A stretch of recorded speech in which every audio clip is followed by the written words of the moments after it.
News 10 at 10. We've got those stories for you and much more tonight. Hello, Acadiana. Thanks for joining us. I'm Dalfred Jones, and this is your Weekend Report. First on 10, peak Mardi Gras season is just around the corner with Fat Tuesday only a day away. News 10's Rebecca Meadowkeen spoke to the manager at Beads Galore about how some people are still preparing for the big day. She joins us live in the studio. Parades, balls, and everything Mardi Gras in between, they all have one thing in common, and you're sure to see this, beads. I have over 11,000 items in stock. I have anywhere from costumes, clothing, wigs, actual throws that people throw during the parades, and case beads, a lot. It's no secret that Acadiana takes Mardi Gras seriously.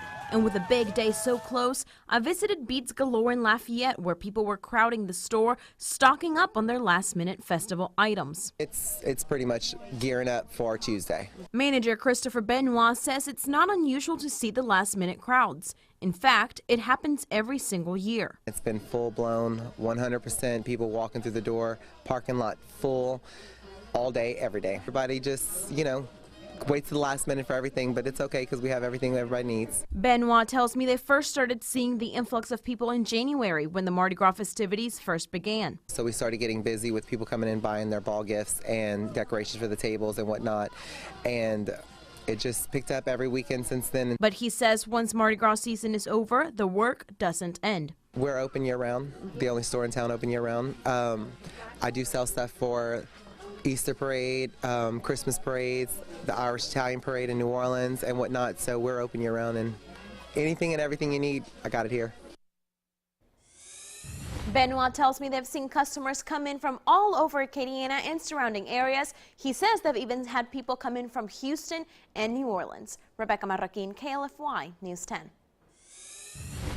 Rebecca, thank you. Now, recently, Benoit made national news for creating a specialty penalty flag throw. You can see him pictured with it here. Now, he says he came up with the idea when he saw that there were no penalty flag throws attached to beads for sale anywhere else. Over to Vermilion Parish, John Green of Kaplan was arrested for DWI, reckless operation, and 5 counts of vehicular negligent homicide injuries after a crash Saturday night. It happened around 10:30 on Highway 167 at Highway 696 in Vermilion Parish. An initial investigation by state police revealed the crash occurred as a Jeep driving south was rear-ended by Green and sent into a ditch. The driver of the Jeep was not wearing a seatbelt and sustained moderate injuries. 4 people in the Jeep, including 3 juveniles, were transported to a local hospital for treatment ranging from critical to moderate. Troopers suspected Green was impaired at the time of the crash. He submitted to a breath sample, which showed a blood alcohol level of 0.115. In Eunice, police are investigating a fatal hit and run after the body of 60-year-old William Billy Heinen was found in the middle of the street. It happened just after 11 p.m. when Eunice police say they found an unresponsive male in the road near the intersection of West Maple Avenue and Jelks Street. Police Chief Randy Fontenot says they are following a few leads. Back in Lafayette Parish, Youngsville Police Chief Ricky Boudreau was taken to the hospital after he was involved in a single-vehicle motorcycle crash this morning. The chief said he was on his way to assist with the Church Point Mardi Gras parade and the roads were slick when suddenly he lost control of his Department Police motorcycle. It flipped over several times. He says he has a fractured back, but other than that, quote, "I'm okay, well, except for my hurt pride," end quote. In good spirits, Chief Boudreau says he'll be out of the office until Wednesday. Over to the Crescent City, a vehicle plowed into several bicyclists over a 3-block area near Esplanade Avenue, leaving 2 people dead, 3 more critical, and 3 others injured. 5 of the injured were taken to the University Medical Center. A 6th injured person refused treatment. New Orleans Police Department Superintendent Sean Ferguson says they have a suspect in custody. So right now, this individual's in custody, and he's going through standard protocol with regards to breathalyzers, DNA, blood exam, things of that nature to determine his condition at the time of this accident. Roughly 40,000 Louisiana ex-convicts will regain their right to vote under a new law that went into effect last week. News 10's Laura Levine breaks down Act 636. In 1994, Consuela Gaines' life changed forever. She was locked up and served 22 years behind bars. She now describes today as another life-changing moment after regaining her right as a Louisiana citizen. We feel like, okay, we're out here, we're tax-paying citizens, we're neighbors, we're employees, we work and live out here in society in the community. Gaines was released from jail in 2016, fired up with passion for prison reform efforts. Not all of us are bad. We were just people who made mistakes, as we all do. And we want to leave that behind us and move forward. Spearheading the Lafayette chapter of Voices of the Experienced, she and many others rallied lawmakers into passing House Bill 265 last legislative session.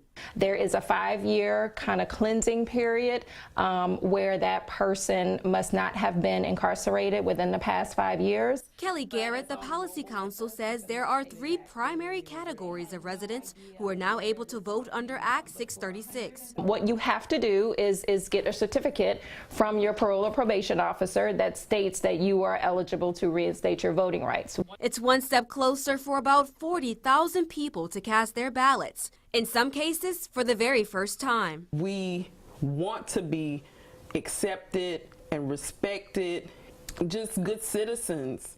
Members of VOTE celebrated the historic day by holding an educational event on felony voting rights. Laura Levine, KLFY News 10. All right, thank you, Laura. Lots of rain to start the week. Now, we're here in the Weather Center with Storm Team meteorologist Trevor Saunier. Trevor, like I said, lots of rain today, but the temperature fell as well.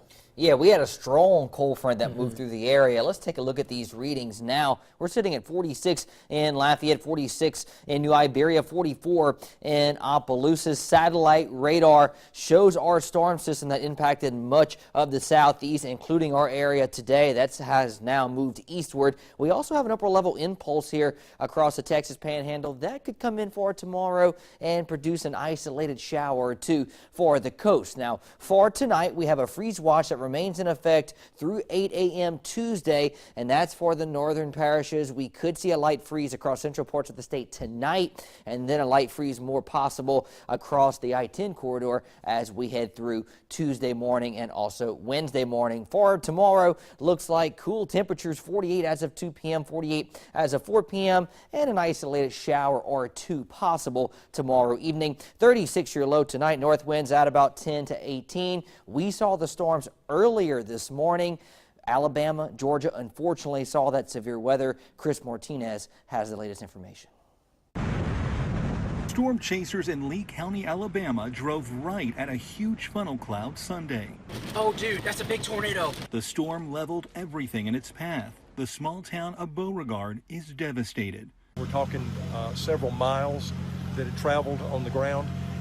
The damage is significant. I would put it in the category of catastrophic. Search teams are picking through the rubble looking for survivors. If family members are still missing, we're searching.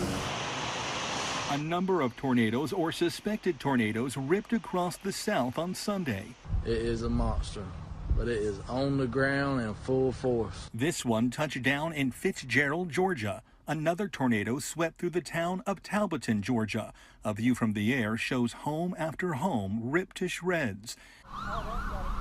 In Smith's Station, Alabama, a cell tower came crashing down on a busy highway. With so many homes damaged, officials in Alabama expect the death toll to rise. Chris Martinez, CBS News. The tornado watch also covers a large area of South Carolina, including the cities of Charleston and Columbia. Now for this week's edition of Acadia Parish Crime Stoppers Report. Detective Adam Rivette of the St. Leonard Parish Sheriff's Office returns to Crime Stoppers and needs your help in solving a burglary at a local business. On February 2nd, 2019, deputies responded to the Dollar General located on the 6000 block of Highway 10 in LeBeau for a burglary. The store clerk was in the process of opening for business and noticed 2 holes in the right side wall of the store and safe. When deputies arrived, they discovered a hole that was cut into the building, which led to the office. The store alarm was not activated during the burglary, and once inside, the thieves stole cash and the hard drive of the store security system. Law enforcement agencies of Poincapie, Franklin, LaSalle, and Richland parishes are also investigating similar Dollar General burglaries in the same manner. Download our P3 app and tap the app on your mobile device to submit your anonymous tips. Be alert, be safe, and God bless you. On behalf of Crime Stoppers and Detective Adam Rivette, I am Deputy Chief Eddie Thibodeau. If you have any information on this crime, call Crime Stoppers at 948-TIPS. You could earn up to a $1,000 cash reward. Coming up, a group of Walmart employees are facing changes as the company makes an adjustment to job